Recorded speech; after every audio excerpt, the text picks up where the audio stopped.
Fun time for kids.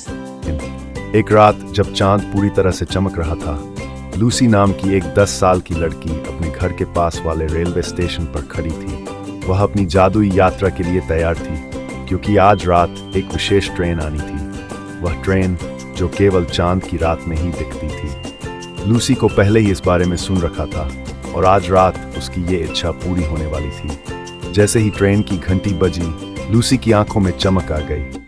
ये कोई सामान्य ट्रेन नहीं थी, बल्कि ये एक जादुई ट्रेन थी जो उसे कैंडीलैंड ले जाने वाली थी। ट्रेन के अंदर सब कुछ रंगीन और आकर्षक था। अंदर की दीवारें चमक रही थी और खिड़कियों से बाहर एक रंगीन दुनिया दिख रही थी। लूसी अपनी सीट पर बैठ गई और ट्रेन के चलने के साथ ही वह एक अद्भुत यात्रा पर निकल पड़ी। जब ट्रेन कैंडीलैंड पहुंची तो लूसी को यह देखकर हैरानी हुई कि सारी जमीन चॉकलेटी थी और हर पेड़ पर मिठाइयां लटक रही थी।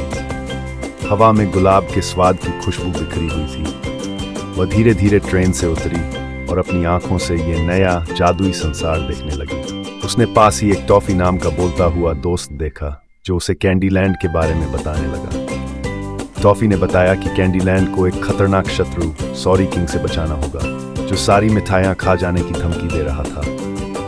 लूसी और टॉफी ने मिलकर इस खतरनाक सॉरी किंग का सामना करने का फैसला किया।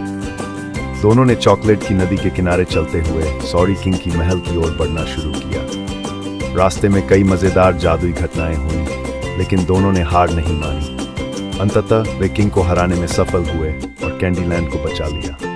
इस जीत के बाद कैंडीलैंड के सभी निवासी लूसी और टॉफी का धन्यवाद करने के लिए एक बड़ा जश्न मनाने लगे।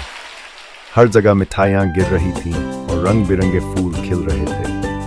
लूसी ने देखा कि वह अपनी जादुई यात्रा को कभी नहीं भूल पाएगी और ये यादें हमेशा उसके दिल में बनी रहेंगी। जब ट्रेन वापस जाने का समय आया तो लूसी ने खुशी खुशी कैंडीलैंड को अलविदा कहा और ट्रेन में बैठकर अपने घर की ओर वापस लौट आई। वह जानती थी कि इस रात का अनुभव उसे हमेशा याद रहेगा, क्योंकि कैंडीलैंड की जादुई दुनिया अब उसके दिल में बस चुकी थी।